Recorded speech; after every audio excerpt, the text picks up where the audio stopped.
Hello friend, कैसे हैं आप सब। आप सभी का स्वागत है मेडिकल इंस्टीट्यूट ऑफ साइंस में। मैं आपका प्यारा भाई फिरोज एक बार लेके आ चुके हैं फिर से एक नई क्लास हमारे पास पदार्थ के पार्ट नंबर 4। और जो भी बच्चे अभी तक पिछले वीडियो को नहीं देखे हैं वो बच्चे पिछले वीडियो को देख ले। और जिस बच्चे को नोट्स चाहिए इसका हम आपको नोट्स प्रोवाइड कर देंगे। डिस्क्रिप्शन में मेरा व्हाट्सअप नंबर है, उस पर मैसेज कीजिएगा।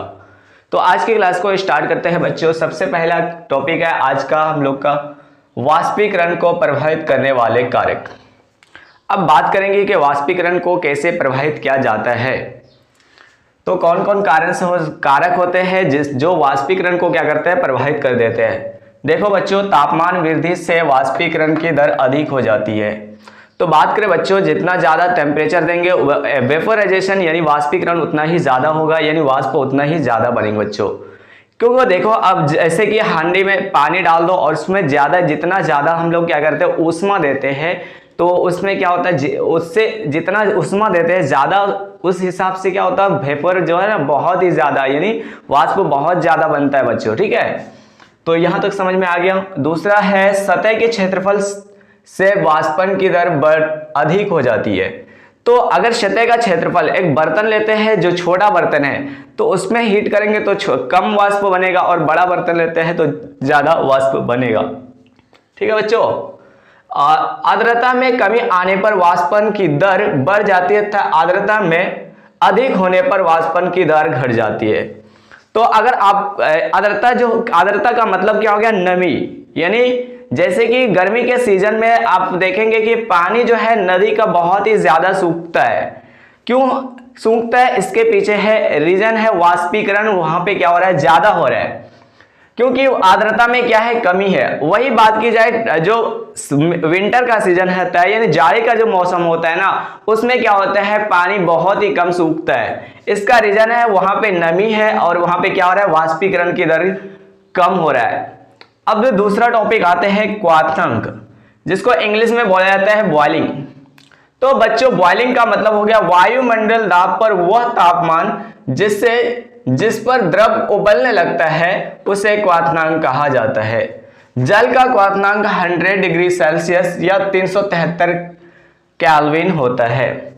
तो क्वथनांक का मतलब क्या हो गया बच्चों कि वो तापमान जहां पे क्या करेगा, पानी उबलना शुरू कर देंगे, जो द्रव होंगे वो उबलना शुरू कर देंगे, उसी को बोला जाता है क्वथनांक। अब बात करते हैं तीसरा टॉपिक। ठीक है, कंडेंसेशन यानी संघनन। संघनन क्या है, वो प्रक्रिया जिसमें गैस संघनित होकर, संघनित का मतलब हो गया ठंडा होकर द्रव में परिवर्तित हो जाता है।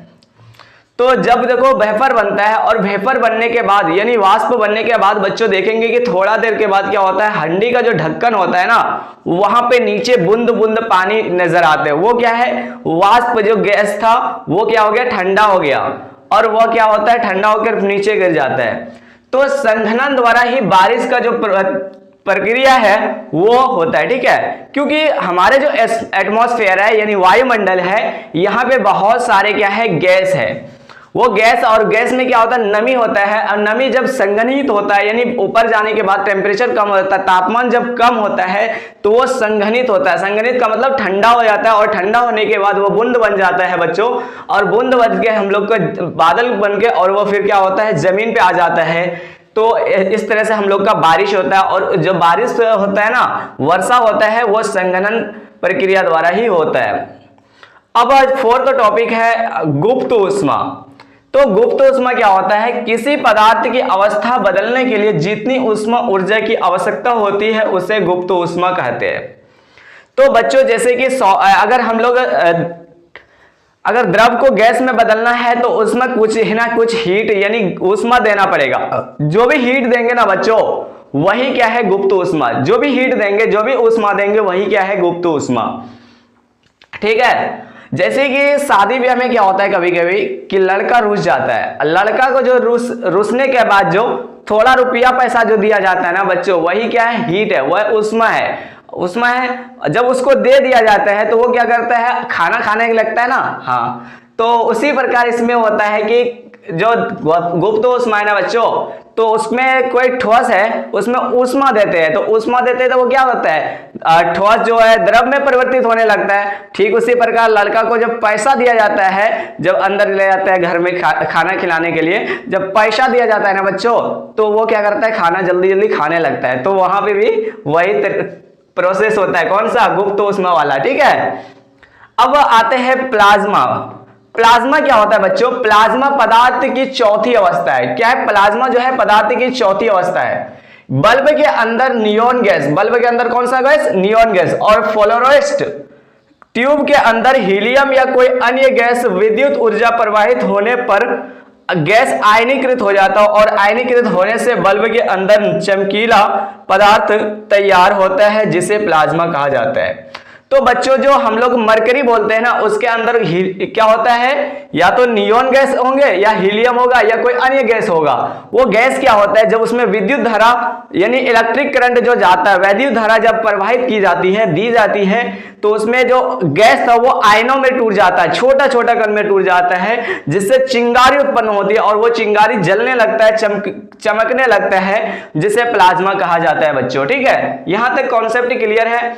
अब नेक्स्ट क्या है? वाष्पीकरण के कारण शीतलता। देखो वाष्पीकरण के कारण कैसे ठंडा होता है पानी, वो हम लोग को जानेंगे। ठीक है, जैसे कि आप लोगों ने बच्चों देखा होगा कि घड़ा का पानी जो है हम लोग को ठंडा पानी पीने में लगता है। ठीक है, तो ये कैसे होता है, या हम लोग कभी कभी क्या होता है, पसीने से लथपथ हो जाते हैं, और जब क्या होता है, हम लोग फैन चलाते हैं, पंखा चलाते हैं, जब हवा के पास आके बैठते हैं तो हमें ठंडा महसूस होता है। वो कैसे होता है वो हम लोग जानेंगे। ठीक है, तो वाष्पीकरण के कारण शीतलता, यानी वाष्पीकरण के कारण ठंडा कैसे होता है। ठीक है, तो वाष्पीकरण के दौरान जो ऊर्जा कम होती है, देखो डेफिनेट से है कि जब वाष्पीकरण होगा तो वहां पे ऊर्जा जो ऊष्मा बन रहा है, यानी जो वाष्प बन रहा है बाबू, मतलब वो बाहर जा रहा है, कम हो रहा है ना, तो वो ऊर्जा कम होता है। उस प्राप्त करने के लिए द्रव के कण आसपास से ऊर्जा अवशोषित कर लेते हैं।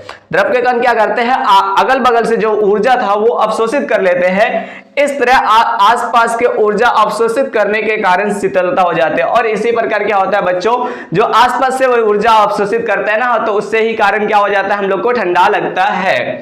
अब बात करते हैं गर्मियों में हमें सूती कपड़े ही क्यों पहनना चाहिए। तो बच्चों हमें गर्मियों में सूती कपड़े इसलिए पहनना चाहिए क्योंकि जो वायुमंडल का जो वाष्पीकरण यानी जो अवशोषण की प्रक्रिया है वायु उसमें सूती कपड़ा में वो ज्यादा होता है।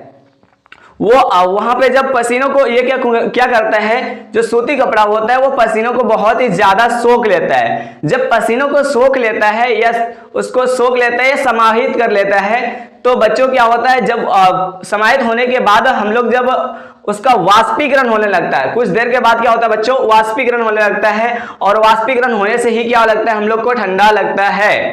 तो यहां तक क्लियर हो गया, ये लास्ट टॉपिक था। तो इसका नोट्स चाहिए तो आप लोग व्हाट्सएप पे मेरा दिए गए नंबर पे कांटेक्ट कीजिएगा, डिस्क्रिप्शन में मेरा नंबर है, वहां पे मैसेज कीजिएगा, मैं आपको नोट्स प्रोवाइड कर दूंगा। ठीक है, तो थैंक यू बच्चों, love you all of you guys. मिलते हैं नेक्स्ट क्लास में। जय हिंद, जय भारत।